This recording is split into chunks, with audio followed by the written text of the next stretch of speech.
Okay, text 4. What happened here? There it is. Okay. Text 4, Canto 11, Chapter 19. The perfection of spiritual knowledge. Tapastirtam japo dhanam pavitrani tarani cha nalam kurvanti tam siddhim ya jnana kalaya krita tapastirtam japo dhanam pavitrani tarani cha nalam kurvanti tam siddhim yajnana kalaya krita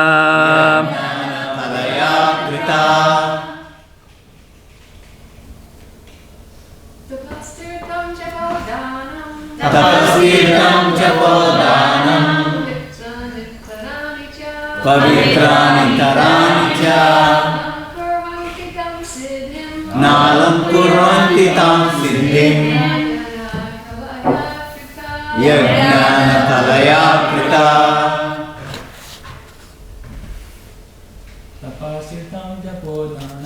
tapastirtam japodanam pavitrani tarani cha nalam kurvanti tam siddhim yajnana kalaya krita tapastirtam japodanam pavitrani tarani cha nalam kurvanti tam siddhim yajnana kalaya krita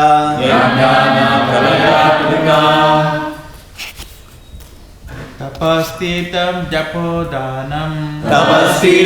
japodanam pavitrani tarani cha nalam kurvanti tam siddhim yajnana kalaya krita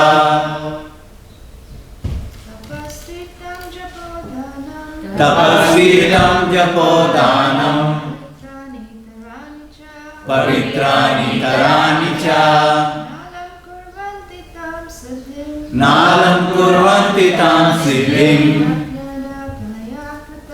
yajnana kalaya krita Tapaha, austerity. Tirtam, visiting holy places. Japaha, offering silent prayers. Dhanam, charity. Pavitrani, pious activities. Ittarani, other.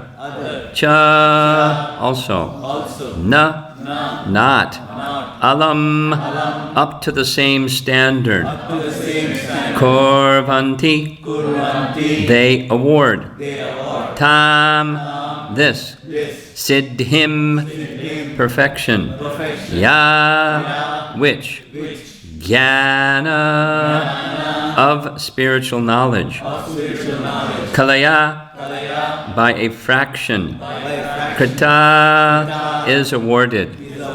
Translation, that perfection, which is produced by a small fraction of spiritual knowledge, cannot be duplicated by performing austerities, visiting holy places, chanting silent prayers, giving in charity, or engaging in other pious activities. Purport. Jnana, here, refers to a clear understanding of the Lord's supreme dominion over all that be, and this realized knowledge is non-different from the Supreme Personality of Godhead. That the Lord is supreme is confirmed in the previous verse by the words Padam Shreshtam Vidur Mama. One may perform penances or visit holy places with a proud mentality or material motivation, Similarly, one may chant prayers to God, give charity, or perform other externally pious activities with many bizarre, hypocritical, or even demoniac motivations. Realized knowledge of the supremacy of Lord Krishna, however, is a solid connection with the spiritual world. And if one pursues this holy understanding, one is gradually promoted to the highest level of conscious existence, called Vaikuntha, or the Kingdom of God.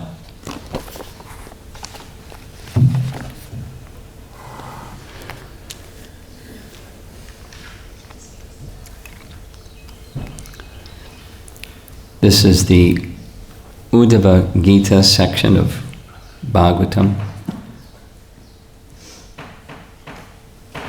One can even say although it's within the Smritis, that's the explanations of the Shruti portion of the Vedas. It's Shruti also because it's the Supreme Personality of Godhead speaking. Just as Bhagavad Gita is sometimes called Gita-upanishad, because Krishna is speaking it. So this is Krishna speaking directly to Uddhava, very authoritative. You can't get more authoritative. Many scriptures are speaking about God. This is God speaking. So, most authoritative. And the topic is in the chapter is the relationship of knowledge and realized knowledge to the stage of perfection, to assist one in achieving the stage of perfection.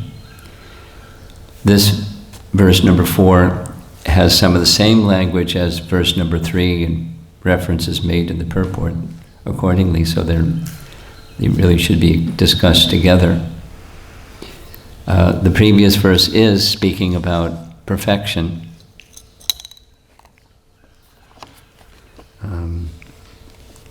Jnana Vijnana Samsiddha. Jnana Vijnana Samsiddha. What is that? Knowledge and realization up to the stage of perfection. Padam Shreshtam Vidur. Vid means to know. Padam Shreshtam Vidur.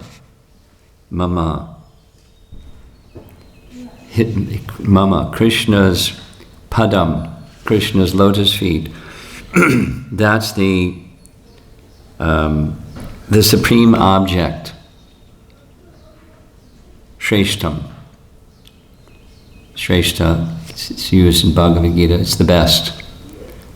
Speaking of the comparative positions of living entities, those that are the best, their behavior, their conduct, their character, the example they set permits or encourages, facilitates people to achieve the same. What great people do, common people follow. And Prabhupada's common objection was, the leaders don't know, so what do you expect from the followers? Those who are in the so-called position of leadership, na te vidu, there's this word vid again, they don't know the purpose of life. They don't know the ultimate goal of life. They don't know where life is going. When they don't know, they have another idea, and the other idea is leading people in a dangerous position. The blind leading the blind. So the leaders are blind, what do you expect of the followers? And so he holds the leaders responsible to know what the goal of life is and lead accordingly. And similarly, Srila Prabhupada and the Bhagavatam is looking to the devotees of the Lord to be such persons in the world. Like one of the functions of people that have life in the world, worldly life in corporate sector or the world, they're a service to Krishna. Like, there's one of these common questions is, how do I see the connection between Krishna consciousness and my work? I get it with the morning program, the evening program. I mean, some people said it so explicitly. I get it up till 9 o'clock, but from 9 to 5 it's blank. And then 5 o'clock, it's okay now. So what happens in between 9 and 5? So one of the things, it's not the only thing, but such a person is meant to show by example, to be the Shrestha personality. This is what it looks like to live your life with Krishna at the center of your life, and you're dedicating all things to Krishna, offering results to Krishna, working for Krishna. You're in Krishna consciousness. Using Prabhupada's example in the Bhagavad Gita purport, even in a factory. So here is the assembly line person, and over here is the person who's not Krishna conscious, and over here is the person who is doing the same, literally the same mechanical activity for Krishna. And they're on a different platform of evolution of consciousness, although their activity may look identical. When one of the home programs in Virginia, one gentleman, a very nice, direct question. What does it look? Can you give an example of life where bhakti is at the center and life where bhakti isn't at the center? So there's a practical demonstration. It's when the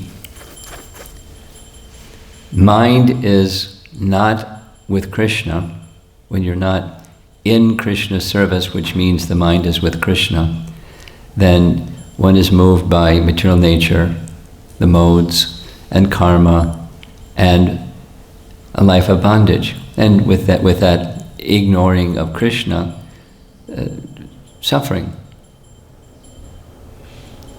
And the difference is mamanusmara, carrying out duties where your mind is with Krishna. So it's very practical. It's not abstract. This is not an exercise of sounds nice and you can't really apply it. The words in this text 3 is Jnana Vijnana Samsiddham. Samsiddha. Jnana, so we're hearing the description here. Jnana, this is now over to verse 4. Jnana here refers to a clear understanding of the Lord's supreme dominion over all that be. And this realized knowledge is not different from the Supreme Personality of Godhead. This is not advocating, the whole chapter is not advocating become a Jnani. The whole chapter is advocating clarity of the goal of life. Clarity of the source of everything. What's the source of everything? So the highest truth, the absolute truth, is the Supreme Personality of Godhead. And to indicate the Supreme Personality of Godhead, his lotus feet. That's, again in the previous verse, Padam Shreshtam Vidur Mama. Mama Padam, Krishna's lotus feet. That's the Shreshtam. That's the supreme objective. And knowledge of that, again from this purport, knowledge, jnana, here refers to a clear understanding of the Lord's supreme dominion over all that be. That includes us. And everything else. So he's the supreme predominator, we're the predominated. He's the supremely independent, we're dependent. And it's a very different consciousness. And minus the consciousness of knowing there is a supreme dominion over all that be, what's left? It's material consciousness. or avidya. And knowledge has the capacity to remove avidya. But knowledge that's minus Krishna isn't really knowledge. It's another ignorance. Or it's a good try, but you struck out. So knowledge that is connected or generated from bhakti, because bhakti generates knowledge, naturally it's a byproduct of, or it flows from transcendental knowledge. This jnanam vijnanam samsiddhim is what comes from bhakti, that kind of knowledge. And so here is the comparison. Kalaya krita. Jnana kalaya krita, the last line of the verse. This, even a small particle of this transcendental knowledge, it awards siddhim. Same, connecting to the previous verse. We're in that stage. We're in the sadhana stage. And at least by the mercy of our founder Acharya, who has given us Bhagavad Gita as it is, and Srimad Bhagavatam, and wonderful commentary, and so many other nectar devotion and other teachings, Chaitanya Charitamrita, abundant knowledge. We have an understanding of what's what. We know that there is a source of everything. We know what that source of everything is. And we know what that source of everything isn't. Although it's maybe in an Ishvara category, it's not in the Parama Ishvara category. So we respect living entities and we worship the Supreme Personality of Godhead because we know. So the contrast is, supposing one does these other things and doesn't have that knowledge. So just worth saying, this is not instructing us, don't go to holy places and don't perform austerities and don't do those things because they're trivial. It's speaking of those things, the impersonal position, where one may do those things for some kind of other purpose besides helping one become qualified to take shelter of the personality of Godhead without distraction. Ananya bhakti. Unmixed, undivided, very, very focused devotional service. And those things are helpful. There's not the essence, but in bhakti we do those things and they're helpful. So this is speaking about those things minus knowledge of that which has supreme dominion over all that be. So if one does those things, then there's some other motivation. If the goal is not clear. I've said this so many times. I really liked hearing Prabhupada say, when the goal is well defined, it's very easy to take steps towards the goal. In the converse, if the goal is not well defined, it's very difficult to take steps to reach the goal. You're left, nat te vidu swartakatimi Vishnu, you're left with the rest. Durasha, you're left with desires that are quite confused and unwholesome, and most likely with good intention. This is good, at least it's good for me, if not, maybe it's also good for mine. But ignorance of self and ignorance of what is beneficial for nature and for humanity and all living entities, it's mistaken. It's a misconception, unfortunately. And then we have the blind leading the blind. And we all are familiar with that scenario. It's abundant. It's very perplexing. Someone has some sincerity and they start looking around for spiritual understanding. And there's a lot of people that don't have spiritual understanding in the spiritual marketplace that are promoting something that isn't. It's very confusing.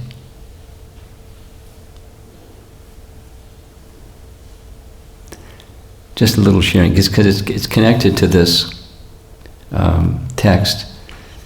One of the colleges that I visited in April, Texas A&M in College Station, one of the students that came, one of the about 15 students that came after the program was an Indian girl, graduate student, probably a PhD student, I would guess, from the looks of her age. Very direct question. How do I decide? Should I, it's like, Arjuna's question in Bhagavad Gita.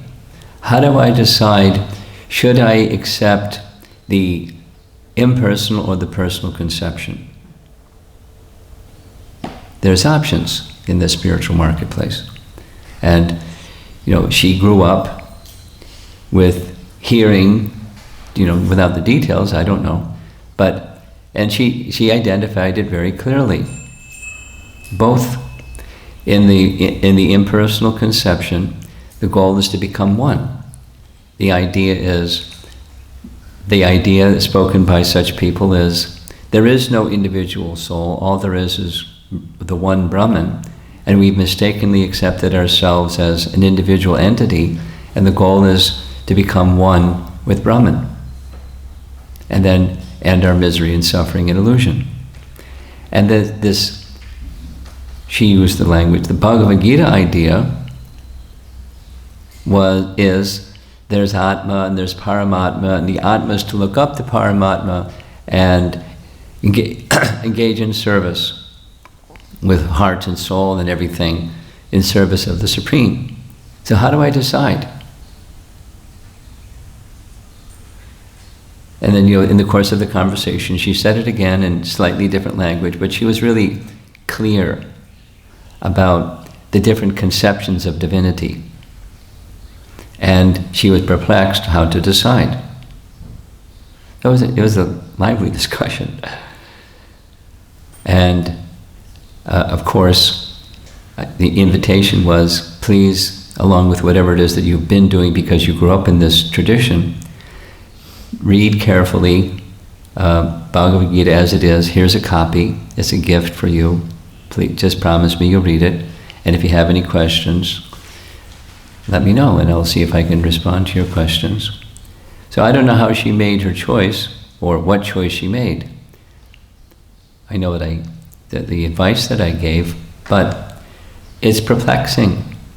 So if there's some knowledge that's incomplete, it's not that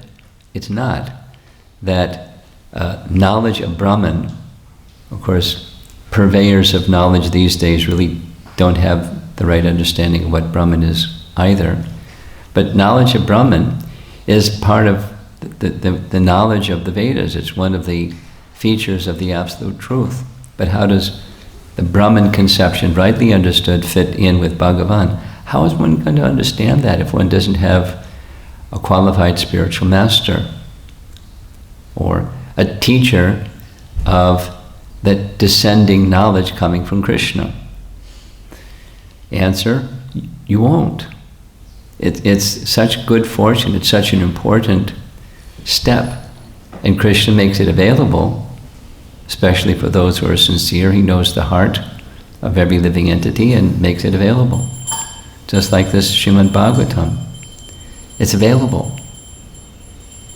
We're making some effort, maybe not best, but some effort to invite people to take Srimad Bhagavatam and take shelter of it, study it, learn it, etc. It's such good fortune to have that in one's life. And then it becomes much easier to make this choice between whether it's the impersonal or polytheistic or voidistic or etc. conceptions of divinity become very clear when there's descending transcendental knowledge. So that's what we're getting here. It's Krishna speaking and making this, don't do these things without this transcendental knowledge. It's so the language again, jnana, here refers to a clear understanding of the Lord's supreme dominion over all that be.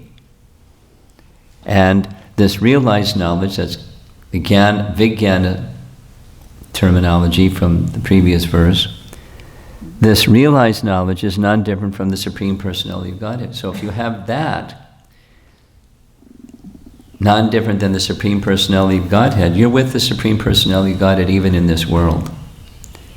And so when you do these things, here's the list: tapa, tirtham, japo, or japa, danam, pavitrani,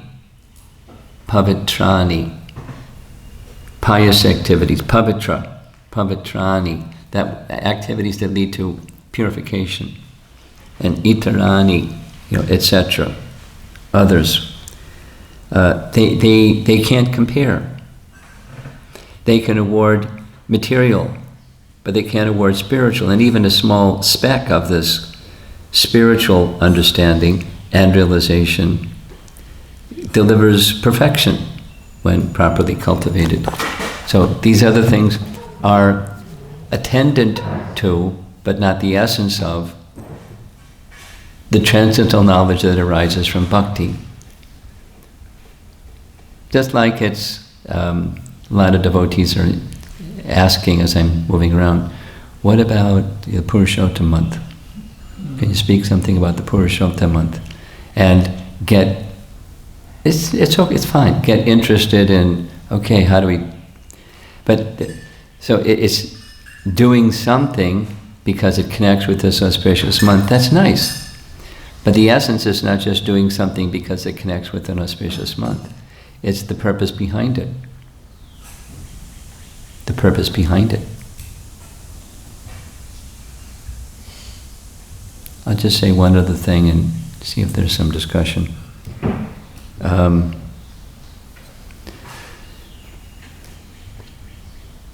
Pitraloka. Has anybody ever wondered? I have. What's Pitraloka anyway? Where is it? Who goes there?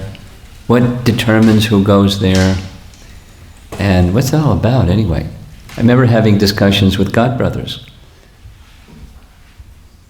So it came up in a discussion because, in Bhagavad Gita, Krishna speaks about Pitrin Yanti, Pitrin Vrataha.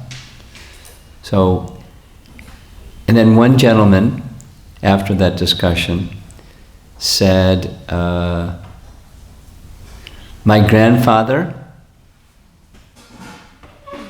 offered pinda to the forefathers, and my father offered pinda to the forefathers. Now, because of that tradition, family tradition, and I know that it's within the Vedas, so it's double, Vedic and family tradition, I'm inclined to do that. But now that I'm becoming involved in Krishna Bhakti, am I supposed to do that? Or am I just supposed to chant Hare Krishna and, do Bhakti? Am I supposed to do these rituals? And if I do these rituals, does it mean I'm going to Pitraloka instead of back to Godhead?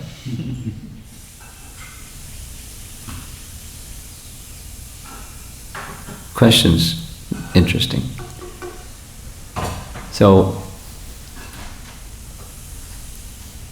with the assistance of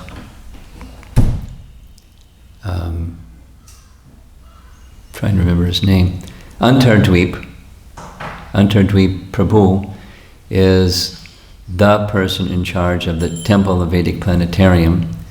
And so I thought he might, having read 5th canto, have a clear idea of what's this all about with Pitraloka. You know, what the construction of the universe, Vedic cosmology. So I'll share some things about what the Bhagavatam says about Pitraloka. But the answer to this gentleman is, we, connecting to this text number 4, whatever rituals we observe, what they are and how to do them is given to us in Hari Bhakti Vilas. So we do those things in that way. And I don't know, because I don't have a copy of Hari Bhakti Vilas in English, and I don't know what it says, but here's a resource you can find out, and if it says it, you should do it. Or if you don't do it, because Prabhupada didn't instruct us to do such things, you can just chant Hare Krishna. But if you do because your forefathers did, and it's part of Vedic system, you do according to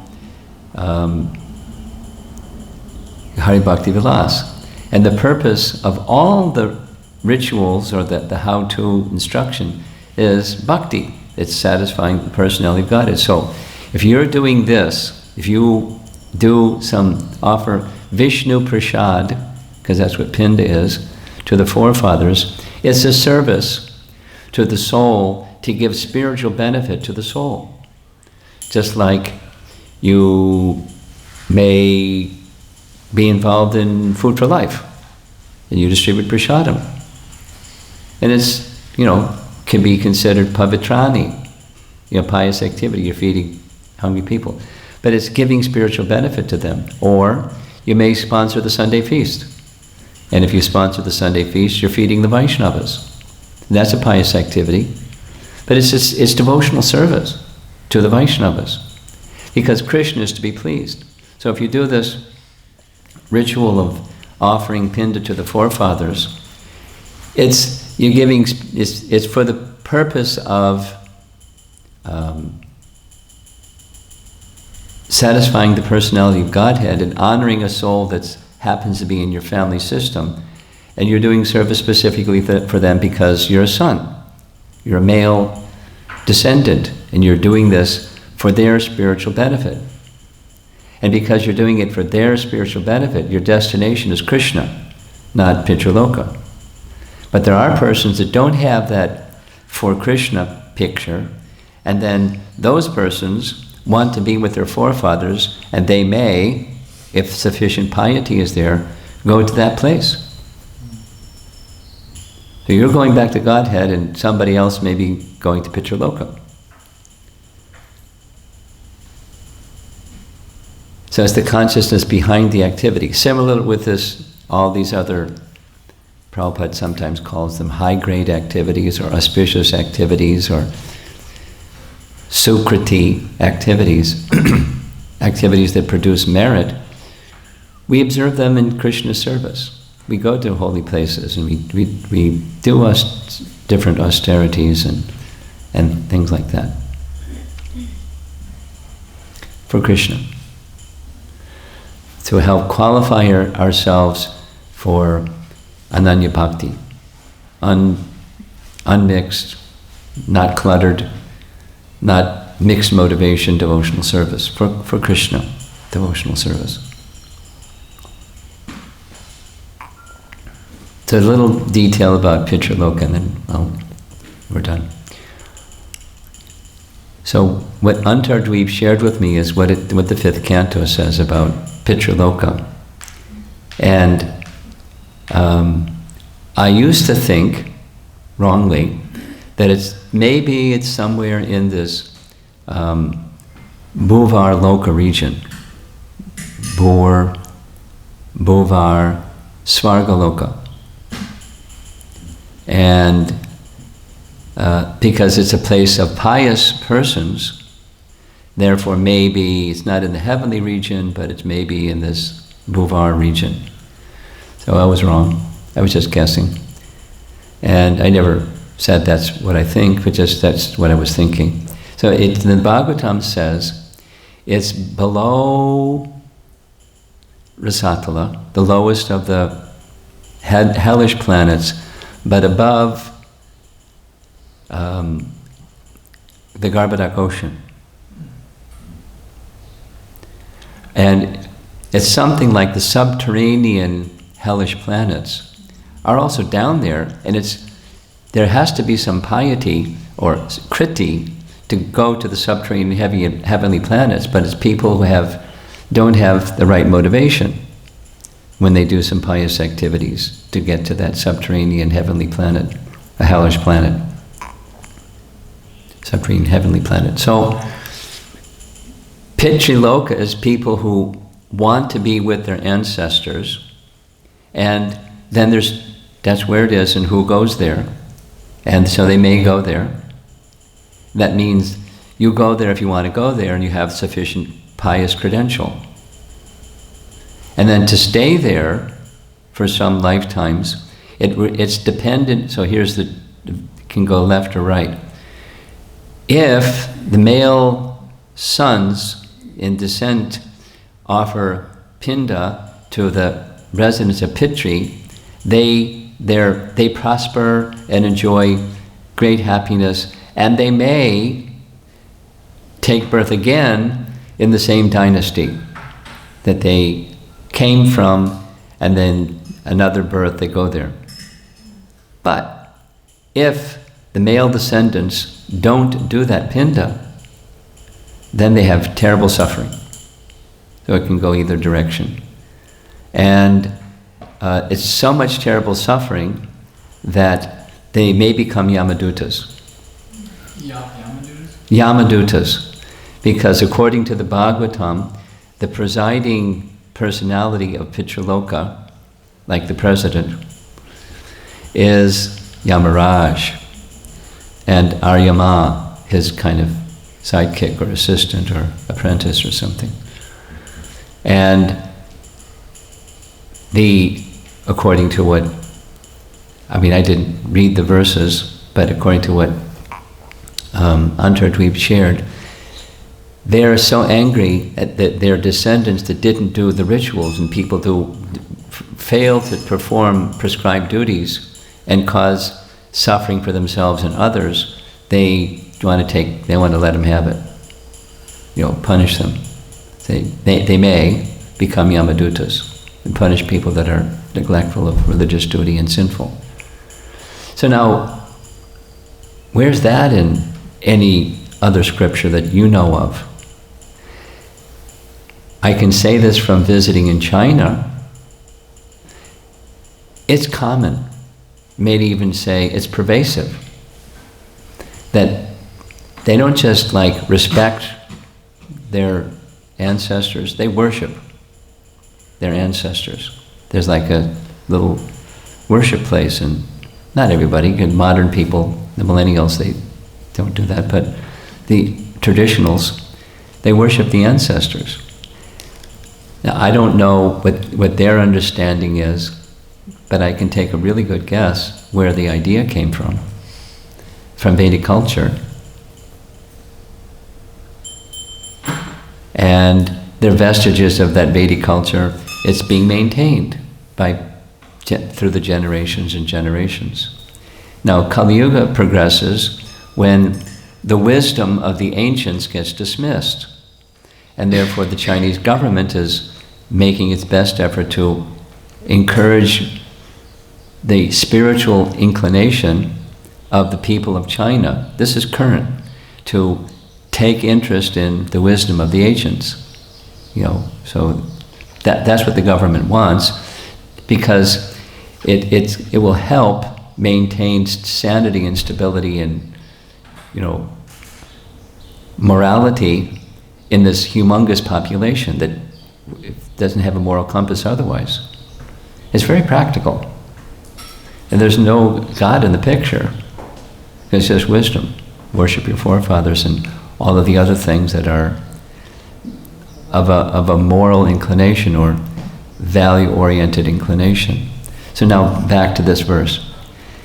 That which is without knowledge, jnana, and then realization of there's a supreme predominator of everything, and acting in that consciousness, that can bring perfection. It may help maintain law and order within the population, but it's not going to lead to siddhim, and that's what the text is saying. Okay, so I'll see if there's any discussion. It's 8:30.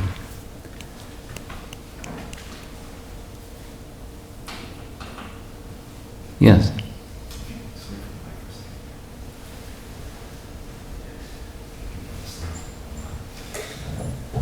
Hare Krishna. Thank you, Maharaj. You were mentioning about leaders and how Prabhupada said, if the leaders don't know, then how do we expect the people to know? And we hear also throughout the Bhagavatam this relationship. There's some, I forget where exactly, but there's that percentage given, right? Like 6% of all of the karma of the followers goes to the leaders. Something like that. And vice versa. And vice versa. So it seems like there's this very intimate connection. Is it always, do the followers always, I'm trying to think of how to word this question, but do the followers always accurately depict the qualities of the leader? And that's not a question of... Depict? Depict or like demonstrate. Demonstrate. Or reflect. Reflect, okay. And it's not necessarily a question of, are they following or not following, but sometimes... Unknowingly. Unknowingly, that like you see a... Sangat sanjayate kama. It's just, it's a principle. You stand near a fire, you get warm. You have a leader that's sinful, you're going to catch it. And if the citizens are following properly, benefit goes to the king. That's what Prithu Maharaj said. Thank you. You're wonderful citizens. Now, he's the wonderful leader, but he's praising the citizens. I'm getting benefit because you're following properly. It happens. It's just qualities transmit. Say within a family. Mother, father, and children. And they pass on. Knowingly or unknowingly. Qualities are being transmitted.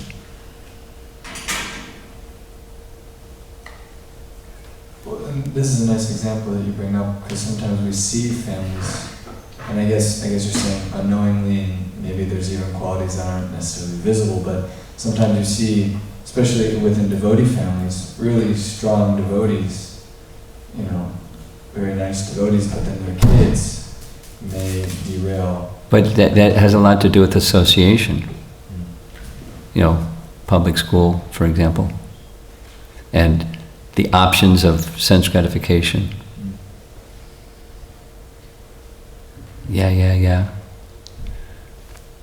Association. Sangat sanjayate kama. It's abundant, the whole, atmosphere in which children are growing up. So that the family isn't going to guarantee anything.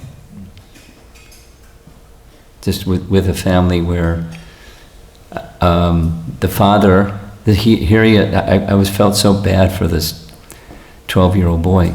His father was saying when he was still in the womb of his mother, the mother regularly heard and recited Ramayana, and looking at this 12-year-old, when he was 2, he was able to recite.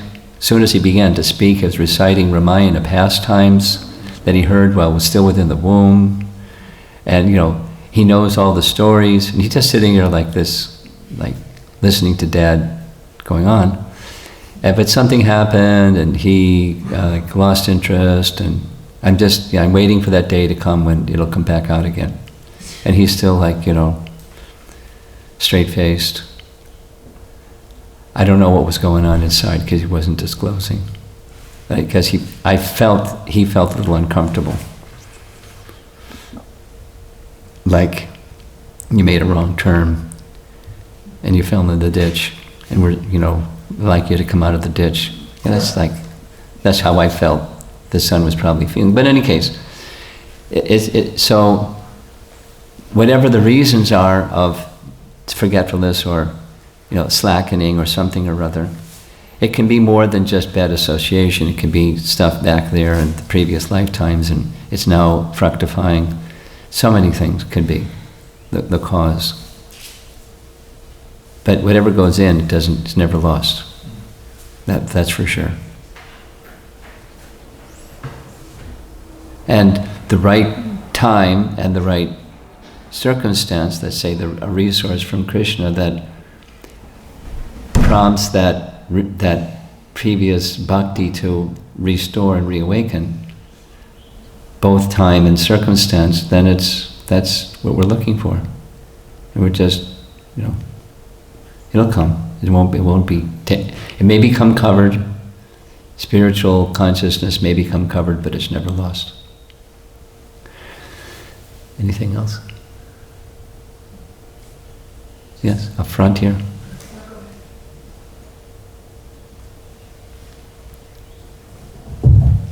Hare Krishna Maharaj, I have 2 questions.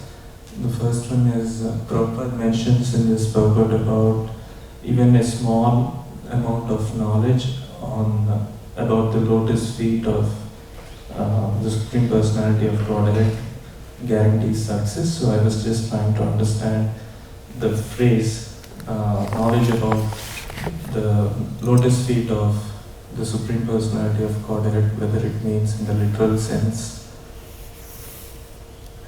I got lost. First of all, this is Prabhupada's disciples, not Prabhupada. Oh, yes. And then, second of all, I was looking for the guaranteed. And I don't know if there's a guarantee. The guarantee is connection with Krishna, but perfection, that's another thing. So no, then I didn't hear the tail end of your question. So the tail end of your question was? I was just trying to understand the meaning of knowledge about the lotus feet of the Supreme Personality of Godhead, whether it means in the literal sense or... It's explained. I'll read the sentence again. But from the previous, it's Jnana Vijnanam Samsiddha Padam Shreshtam Vidur Mama. And Padam Shreshta, it's they recognize my lotus feet to be supreme. And here, Padam Shreshtam is recognizing the supreme Lord's supreme dominion over all that be.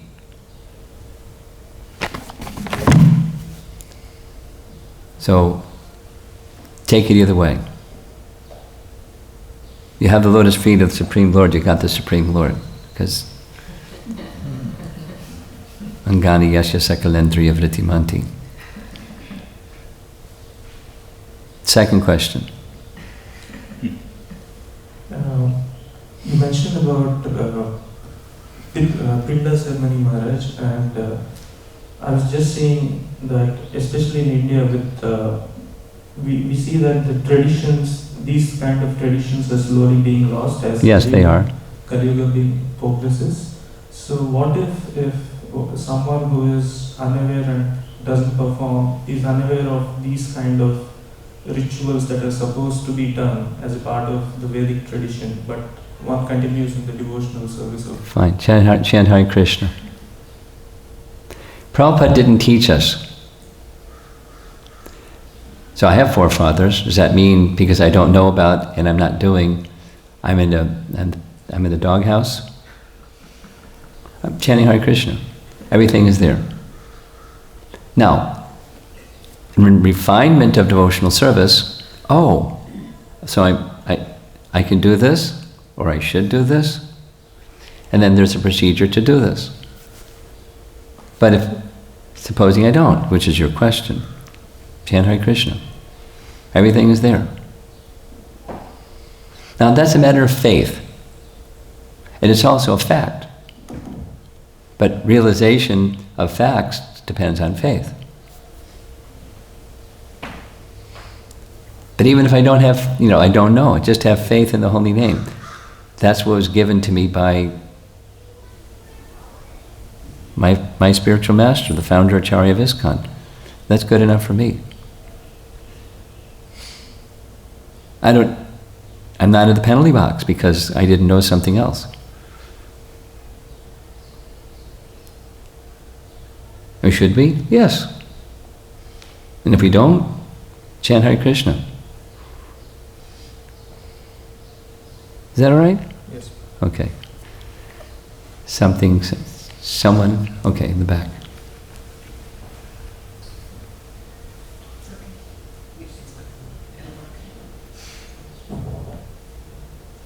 Just a comment on the raising children.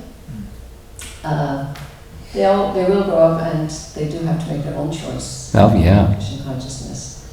And the second thing is, we may try to give them Krishna consciousness, but how we give it, Yeah. try to put it in, is a really important part of the equation. Yeah. Parenting. Endless topic. I've learned there's no end to that topic.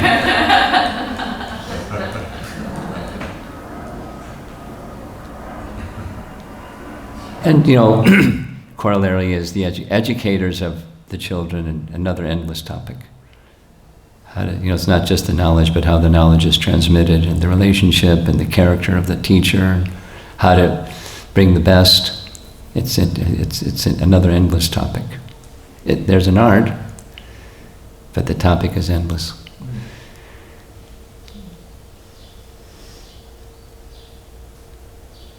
The Art of Teaching, Borijan's book. Whew. He spent years in the big, thick book. I remember I took the course where he taught just after it had been published, and he was explaining one of the persons he interviewed, a renowned educator somewhere in England, kind of got on his case, saying, how can you write a book on the art of teaching? It's too profound.